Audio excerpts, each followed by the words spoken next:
Opening credits. Ava and Carol Detective Agency, The Haunted Mansion.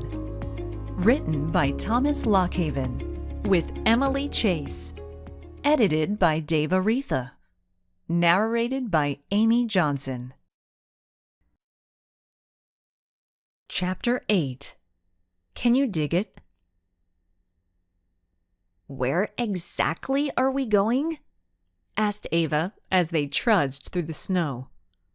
"To the one place that can prove my theory right, the Livingston Public Works Department." "Sounds fascinating," moaned Ava. "How come your clues never take us to, say, the mall? Starbucks?"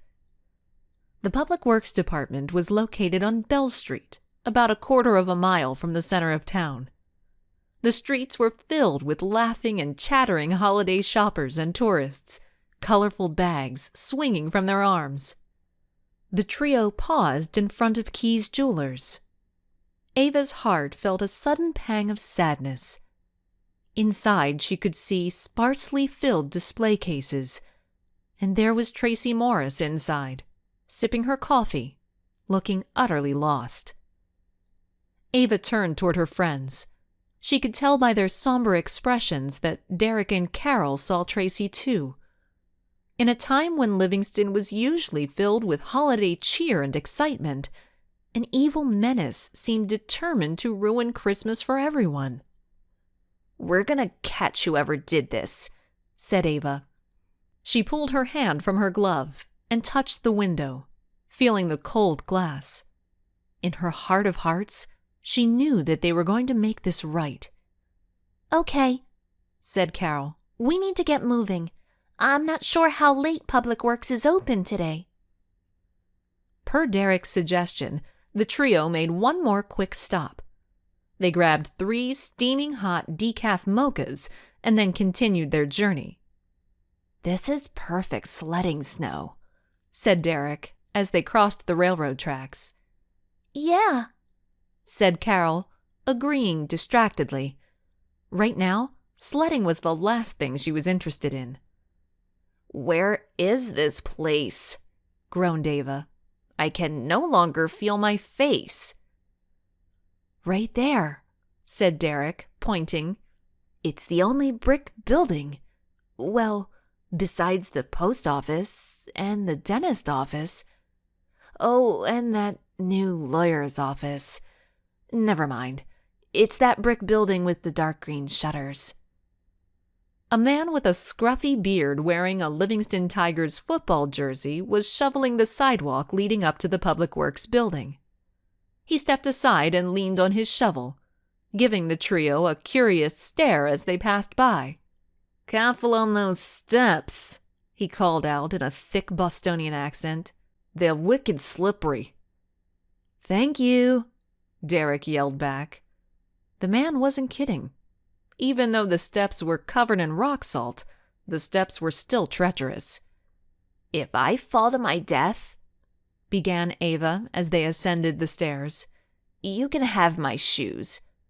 "So gracious," said Carol. "I wasn't talking to you," smiled Ava. "I'll treasure them forever," said Derek, laughing. Stale, warm air greeted the trio as they stepped into the lobby. The walls were painted a pale blue and were covered with paintings and photographs of Livingston and historically notable Livingstonians. Tiny speakers festooned in the corners of the room played an ancient version of Silent Night. "Frank Sinatra," whispered Derek. "Where?" asked Ava. "The music. The man singing is Frank Sinatra." "Oh, cool. I like his voice. Is he in a group?" "Yes," answered Carol. "The Backstreet Boys. Focus, Ava." "Sorry." The trio approached a massive oak desk that stretched across the center of the room. Behind the desk, they could see a series of hallways illuminated by flickering fluorescent lights. "This place is in need of some serious interior decorating," whispered Ava. She looked at Carol and Derek. I don't see anyone. Should I? She asked, pointing at a small brass bell that sat on the desk. Go for it, said Derek. Ava smacked the bell twice with the palm of her hand. Whoa, that was a lot louder than I thought it was going to be. From somewhere in the back of the building, they heard shuffling, a door slam, and then hurried footsteps. Well, hello, hello, hello. A thin man with a goatee and ponytail appeared behind the desk. Ava cringed as he wiped his nose on his sleeve and then interlaced his fingers, cracking his knuckles. Hi, Mr. Cooper, said Carol. Good afternoon. And do I know you? He asked, narrowing his eyes. Your name tag, smiled Carol, pointing to a black tag with white lettering that read H. Cooper. Oh, yes, yes. His hand flew up to the tag. I always forget about that thing. So, how can I help you? Derek and Ava turned to Carol. This was her big moment. I was visiting the Livingston government website. She doesn't get out much, said Ava. Carol turned, giving Ava the angry eyes look. Sorry, said Ava. Please continue. The site said that you archive all of the maps of the city here, many dating back to when Livingston was first settled. Yes, we do, said Mr. Cooper, his face filling with pride. Awesome. Mr. Cooper, we're looking for... Please, call me Harvey. Okay, Harvey, I'm looking for a specific map, one that shows the underground tunnel system below Livingston.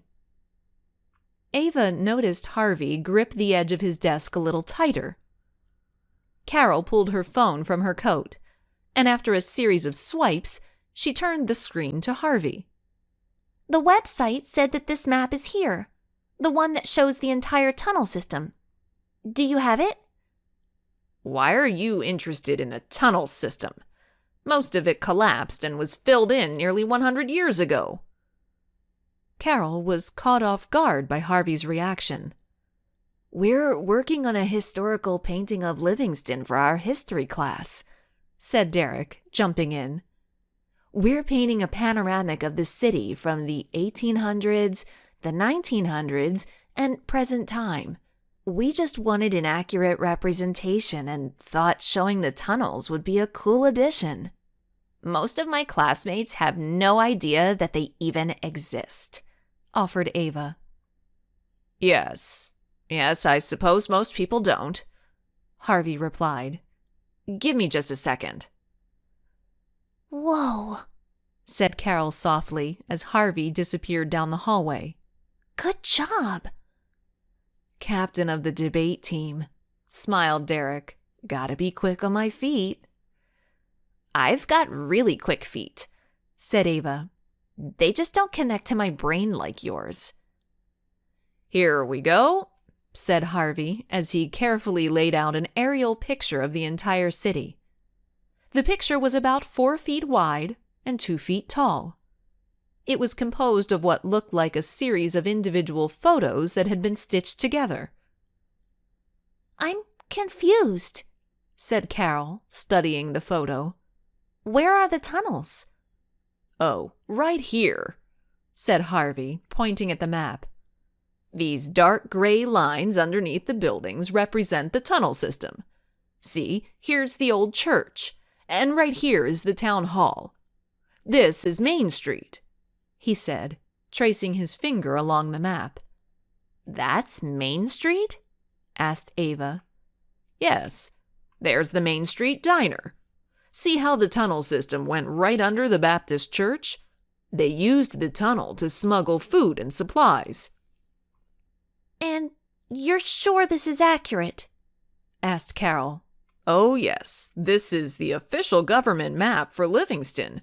You can see the date and government seal right here. Carol's shoulders slumped. Do you mind if I take a picture for us to use? For our project? Oh, certainly, smiled Harvey. Take as many as you like.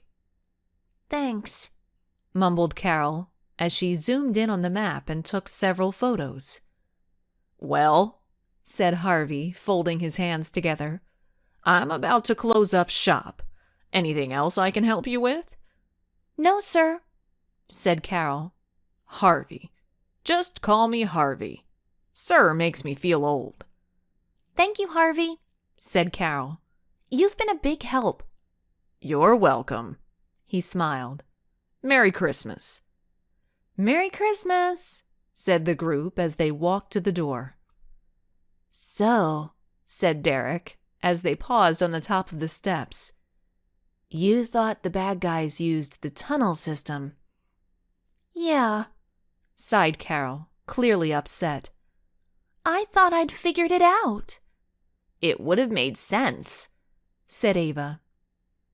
But according to that map, from what I could tell, the tunnel never ran beneath your dad's bank or the jewelry store. Sorry, guys. It's okay, said Ava, resting her head on Carol's shoulder. We'll figure it out.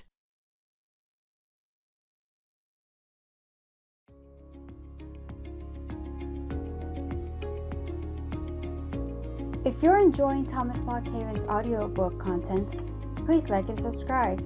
It's the best way to help out the channel.